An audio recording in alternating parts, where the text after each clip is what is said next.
You're listening to Turi Writers' She Said What podcast. I'm Turi, along with Marcy Persky. In this installment, you can follow the rules, but sometimes they will lead you off a cliff or straight to Steve in India. I had an experience yesterday. As you know, I am trying to get the audiobook launched, and it's been a process. And I recorded everything, and re-edited everything, and broke it down because the book is my book is in short chapters. It's like 80 little chapters. I don't think anything's more than 15 minutes long. And that was a pain in the neck to redo all of that. And then decided that it will be available on Audible, which has really complicated instructions for what you need to do to load your thing to Audible. And most of their how to do it files are things like how to record your book, like make sure the blue angels aren't flying overhead when you record your book, stuff like that. Yeah, which everybody can control. And, buy a microphone that is better than the one that just came with your 90-year-old computer, stuff like that. So you get all that done, and then you go to the tech specifications, and you spend a good long time wrestling your book into their tech specifications. And then, and this started this week, I started trying to load these files, and it kept spitting them out and saying, oh, it's not loud enough, it's not this, it's not that. And I finally managed to tweak it into a form that the little software thing would gulp and swallow. But guess what? It was in massive violation of all their tech specifications. So, of course. Yeah, the best way I can think of to describe this would be getting on an interstate freeway at 35 miles an hour because that's what the sign says, and then discovering you have to floor it to 70 because that's the real speed limit. And if you don't do that, you're going to get squished like a bug. That's right. That's right. So what do? I call my engineering genius friend, and I practically weep into the phone. And he's been with me, since high school. He's one of my best friends in the whole wide world. And he did not, I just want to say this because I'm not naming him.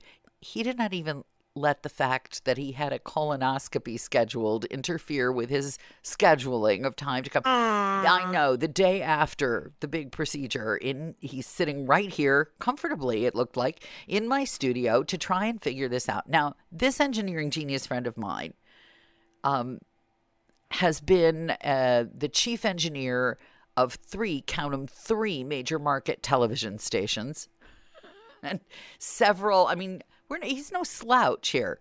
And he's wrestling with this software. And we had exactly the experience you have said you have with YouTube videos where somebody promises you that they're going to teach you how to solve a particular problem. And now you're 10 minutes into the video and they're not even close to even mentioning your particular problem. Instead, you're listening to them record The Great Gatsby for 5 minutes and talk about how their mouth sounds when they swallow. This is just, and we go through like 3 videos of this until we find one that has a little piece of information. And we do everything that the software says to do. And then, you know how sometimes on your computer you get the little spinning circle of death? We feed this. I get it on my phone all the time. Okay, so we feed this little file and you get the spinning circle of death, which just means that the computer. And what do you have to do? You shut everything down, you turn everything off. But the spinning circle of death is on their end. So every time we log in again, it's still spinning, still circling the drain there. So finally, we find a customer service number and we call. And Steve in India asks me to basically clear everything out of my computer. And I say, no, I'm not clearing everything out of my computer. And then did he ask for your bank account number? No, he didn't, because I'd called him. But I cleared like a day's worth of everything out of my computer.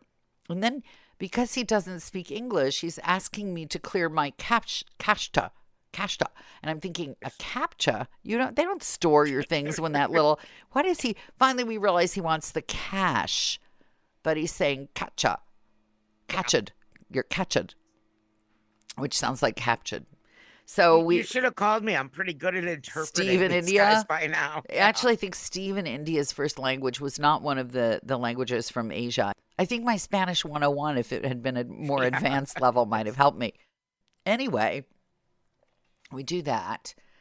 And then I explained to Stephen India what my real problem is, which is that it's not swallowing these files, which are put together to their standards. And Stephen India says, forget about those. They're a lie.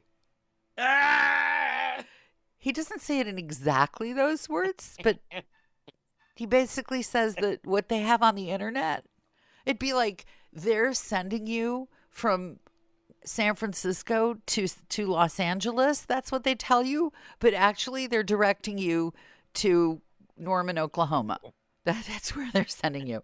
So your job is to ignore everything that there's, and then to make matters worse, Stephen India says, well, if they accept it, it's probably all right, but they will listen to it, and if they don't like, and he names something else completely, they will send it back to you to redo it. No. Yes. To belabor my automotive analogy, they won't arrest you for speeding, even if they put up a sign that says 45 and you're going 70. However, they may impound your car and throw you in jail if your turn signal isn't working. So it's a toss-up now. Who's got the most stimulus for adrenaline? Me sending these files, 80 of them that could all be sent back to me, or the flipping Blue Angels. I'm just not sure who's living a more dangerous existence right now. I'm sorry, but I think you belonged in the parking lot of the closest middle school with a big sign. Oh, wait, maybe that wouldn't be good. No, creepy. 13-year-old needed. Creepy. Download my audio files. Yeah, yeah, maybe because you're a girl, it wouldn't be as creepy. But if you were a dude, I would say yeah. So maybe that's sexist and wrong of me. No, there are a lot of women teachers seem to be in jail for this particular. I know. There are a lot of teachers. Let's not even get into that because that's another thing that I lay awake at night trying to figure out. So explain, please. What can you possibly, in your 30s, can you possibly see in a 12-year-old boy? They're obviously not mothers because I know how often 12-year-old boys shower, first of all. You know? I will say this. I when I was in college, I was 2 years ahead of my year in college. So I was young for my year.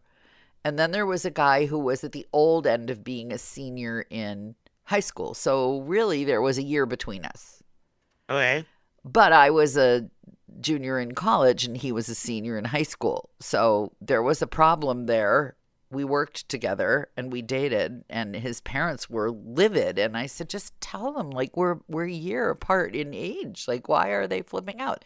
But in retrospect, maybe I would have flipped out if I were them. That was my cradle robbing experience. A guy who was literally 1 year younger than I. I don't know what that. Cradle robbing experience was getting married.